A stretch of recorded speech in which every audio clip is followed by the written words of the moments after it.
Supreme court نے اجازت دی تھی کہ آپ حلقے کر سکتے ہیں. اس کے بعد جب 2017 کے سینسس کے نتائج اپروو ہو جائیں تو پھر آ کے جو ہے آپ نئی حلقہ بندی کریں. تو یہ اسی لیے الیکشن کمیشن پابند ہے کہ یہ ون ٹائم کے لیے ان کو اجازت ملی تھی. باقی جہاں تک ان کے استعفوں کا معاملہ ہے تو اگر کوئی رکن استعفیٰ دے جاتا ہے یا کسی اور وجہ سے نائل ہو جاتا ہے یا خالی ہو جاتی ہے تو اس کے لیے الیکشن کمیشن پہ یہ پابندی نہیں ہے کہ نئے حلقے ہوں.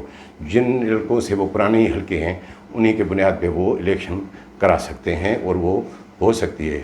اور اس کے علاوہ الیکشن اگر ان کو دباؤ ڈالنا ہے تو جیسے میں نے آپ کو کہا کہ یہ ابھی سے وہ منظور کرا دیں. کیا کے پی کے سے بھی استعفے دیں گے؟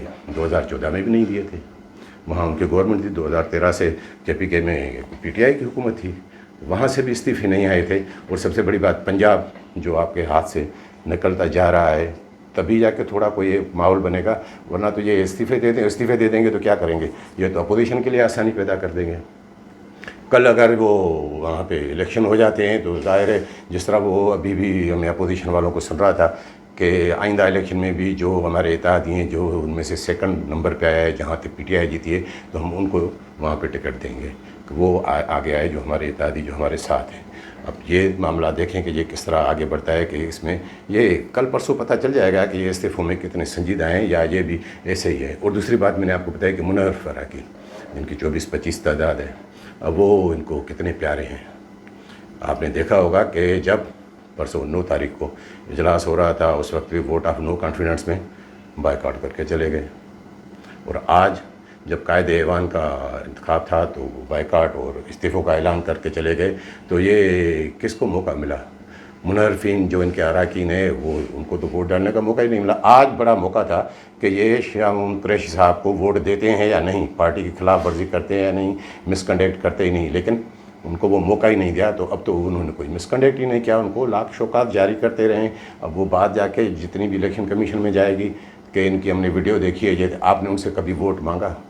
ووٹ کی نوبت ہی نہیں آئی. تو وہ بھی کہیں گے کہ ہم نے تو بھائی کوئی پارٹی کی خلاف ورزی نہیں کی, باقی بیانات وہ چلتے رہے. تو یہ انہوں نے خود ان کو موقع فراہم کیا ہے. کتنے پیارے ہیں ان کو اپنے یہ منحرف اراکین ہیں تو پی ٹی آئی کے ہی نا, ورنہ ان کے لیے بڑا امتحان ہوتا کہ وہ کیا کرتے. دوسری بات الیکشن یہ جو استعفے دے رہے ہیں یہ بھی بتا دوں, وہ استعفے کیا ہیں؟ پی ٹی آئی کے کتنے اراکین ہیں؟ 155 ہیں. اور انہوں نے جو استعفے لیے ہیں وہ کیا ہیں؟ 120-22 بھی نہیں, باقی 33-35 افراد یہ کہاں ہیں؟ وہ اگر استعفے نہیں دیتے تو کیا ان پہ کوئی قدغن ہے کہ زبردستی الیکشن اگر وہ استعفے دیتے بھی تو اسپیکر بلا کے پوچھتا ہے کہ وہ وہاں پہ بھی کہہ سکتے ہیں کہ کسی دباؤ میں یا ہم نے دیا ہے یا رضامندی ہے یا نہیں. تو وہ معاملہ بھی وہاں پہ. تو ان کی جو استعفے کے معاملات ہیں اب ان سے بھی دیکھیں کہ وہ منحرف اراکین. اور دوسری بات آپ کو ناظرین یہ بھی بتا دوں کہ آج ووٹنگ کا انہوں نے بائیکاٹ کیوں کیا یا یہ کیوں کیا. اگر وہ ووٹنگ ہوتی ہے تو شاہ محمود قریشی صاحب کو کتنے ووٹ ملتے وہ بھی پتہ چل جاتا. زیادہ سے زیادہ 125 130. باقی لوگ کہاں؟ ان میں 3 جی ڈی اے کے بھی شامل, اور جی ڈی اے کے 3 اراکین ہیں جو محبوب بخش مہر صاحب ہیں اور فہمیدہ مرزا صاحب اور ایک اور خاتون. تو انہوں نے تو ان کا بائیکاٹ کہا کہ ہم استعفے نہیں دیں گے.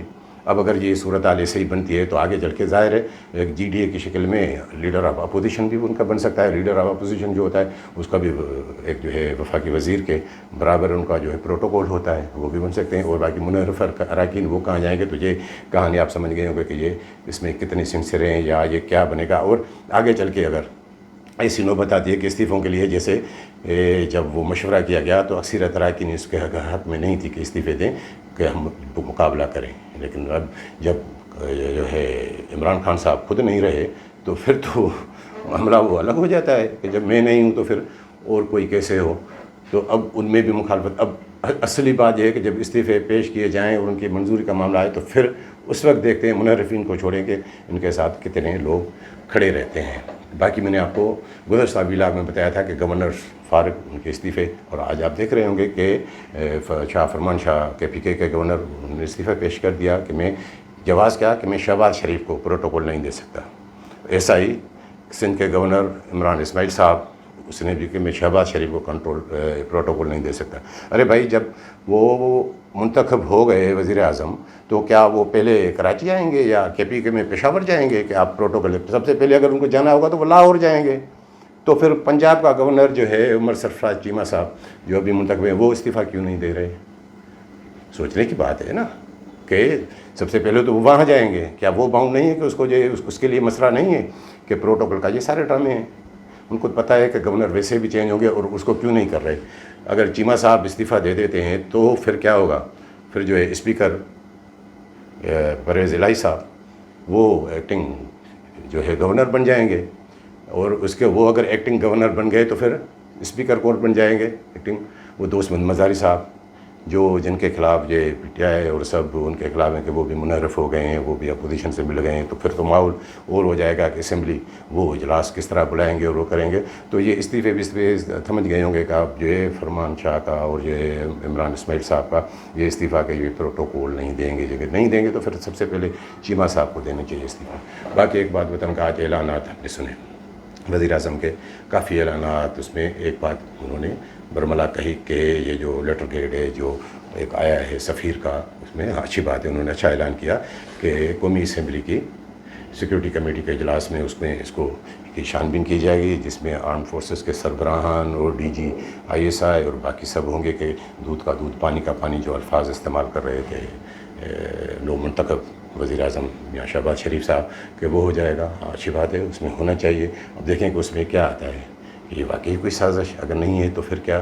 اور ظاہر ہے جہاں پہ اتنے آرم فورسز بیٹھے ہوں گے, اور وہ جو پہلے بھی انہوں نے جو ہے نیشنل سیکورٹی کمیٹی کا اجلاس بلایا اس میں بھی تو تھے, تو وہاں سے تو کوئی آواز نہیں آ رہی کہ یہ اس میں کیا حقیقت ہے. اب اسی لیے بھی وہ بھاگیں, پتہ نہیں اب اس کی کیا حقیقت. باقی جہاں تک یہ رجیم چینج میں آپ کو ناظرین بتا دوں کہ ہمارے یہاں کئی دانشور ہیں, ان کا یہ ہوتا ہے کہ انٹرنیشنل اسٹیبلشمنٹ میں ایسا ماحول نہیں ہے کہ اب وہ ڈیموکریسی کو ڈیریل نہیں کرنا چاہتی, یا یہ ہے اب وہ مارشل لا کو افورڈ نہیں کریں گے. یہ ہوگا. آپ کو سچی بات بتاؤں کہ جو انٹرنیشنل اسٹیبلشمنٹ ہے اس کی سائیکی کیا ہوتی ہے. یہ تو باقی ماحول یہ جمہوری یہ وہ باقی دکھاوا چلتے رہتے ہیں. وہ کس میں خوش ہوتے ہیں؟ وہ اسی میں خوش ہیں, ڈکٹیٹرس میں خوش ہوتے ہیں. کیوں خوش ہوتے ہیں؟ کہ پولیٹیکل گورنمنٹ پھر بھی ان سے کوئی چیز مانے گی, کوئی نہیں مانے گی. یا جب کوئی ڈکٹیٹر آ جاتا ہے یا کوئی مارشل لا لگ جائے یا پرویز مشرف جیسا, تو پھر تو ان کے لیے تو ون ونڈو سہولت ہوتی ہے. ایک ہی فیصلہ, وہاں نہ کسی سے پوچھنا ہے نہ کچھ کرنا ہے, جو کچھ کرنا ہے ان کو تو وہ اس میں خوش ہوتے ہیں. باقی یہ الگ معاملات ہیں کہ کون جمہوریت کی کتنی سپورٹ یا کیسے کرتا ہے. یہ ہے. اور وزیر اعظم صاحب نے جو ہے پہلے اپنی تقریر میں آج والی میں یہ بھی اعلان کیا کہ 25,000 روپے منیمم ویج. 25,000 minimum wage. آپ کو یاد ہوگا کہ اس میں پورا ایک ولاگ کر چکا ہوں کہ جب سندھ گورنمنٹ نے یہ بجٹ پیش کیا تھا رواں سال مالی سال کا, تو 25,000 منیمم ویج کا انہوں نے کیا تھا. باقی انہیں فیڈرل گورنمنٹ نے 20,000 کیے تھے. اس پہ کتنا بڑا شور شرابہ مچا کہ یہ کس طرح ہوگا, کس طرح امپلیمنٹ, اور اس کو وہ سندھ گورنمنٹ کریڈٹ لینا چاہ رہی تھی. اب فیڈرل گورنمنٹ نے بھی 25,000 کر دی. 25,000 کر تو دیے. سندھ میں اپنے بڑے بڑے اشتہارات بھی دیکھے ہوں گے کہ 25,000 منیمم ویج, 25,000 وہ کہاں کیا, یہ صرف صنعتی مزدوروں کے لیے. بھائی کروڑوں آپ کے جو ہے مزدور ہیں, جو کسی کپڑے کے دکان پہ کام کرتا ہو, کوئی اپنے جو ہوٹل پہ کام کرتا ہو, کسی بھی دکان پرچون کے دکان پہ کام کرتا ہو, کوئی اور دہاڑی کا کام کرتا ہو, کسی کے گھر میں وہ ذاتی ملازم ہو, ان کے لیے بھی ہوتا ہے. کیا ہے وہ بھی تو 10,000 15,000 پہ بیچارے ابھی تک چل رہے ہیں. تو قانون تو سندھ میں تو پہلے سے ہی ہے. اس کو بھی میں نے آپ کو بتایا تھا کہ کس طرح سپریم کورٹ تک وہ لے گئے تھے صنعت کار کے نہیں یہ ظلم ہے. اب یہ انہوں نے کیا ہے, اب دیکھیں کہ اس پہ امپلیمنٹ اصل میں اعلان کرنا تو بڑی بات ہے. اب اس پہ کیا ہوتا ہے. اور ایک اعلان یہ بھی ہوا کہ جن کی 8 لاکھ سے کم تنخواہ ہے ان کو 10% یکم سے ہی ان کی سیلری بڑھائی جائے گی. پینشنروں کے بھی 10% کا اعلان ہو گیا. اب یہ تو ہو گیا فیڈرل گورنمنٹ. اب کیا دیکھیں گے کہ اس پہ امپلیمنٹ کتنا ہوتا ہے. ہو سکتا ہے سندھ والے اس میں تکڑے ہیں, وہ کہیں گے کہ آج کیونکہ زرداری صاحب ویسے بھی ان کے ساتھ ہیں, کھڑے ہیں. اب کیا اس کو کے پی کی حکومت کرے گی؟ کیوں کہ وہ پرونسل گورنمنٹ کا میٹر ہوتا ہے. انہوں نے تو اعلان کر دیا نئے منتخب وزیر اعظم صاحب نے, یہ تو امپلیمنٹ ہوگا صرف جو ہے اس پہ فیڈرل گورنمنٹ پہ. اب باقی صوبوں کی مرضی ہے, کیونکہ جو ہے وہ فنڈس جو آتے ہیں وہ صوبے اپنے جو ہے اپنے خزانے سے خرچ کرتے ہیں. کہ کے پی کے والے کریں گے یا اس میں پیچھے رہیں گے. اور بلوچ باقی پنجاب کی صورتحال جو آپ دیکھ رہے ہیں کہ کیا ہے, ابھی تک کوئی حکومت نہیں ہے, تو وہاں کیا ہوگا. بلوچستان والے بھی دیکھیں کہ وہ کرتے ہیں, ہو سکتا ہے کریں. تو یہ اعلان آئے, پھر آگے نہیں بجٹ آئے گا, اس میں اعلان کیا ہوگا. اور ایک اعلان کیا انہوں نے وزیر اعظم صاحب نے کہ سستا آٹا رمضان میں ہم جتنے رہ گئے ہیں. میں آپ کو بتا دوں کہ یہ پنجاب میں تھوڑی بڑی پریکٹس رہی ہے.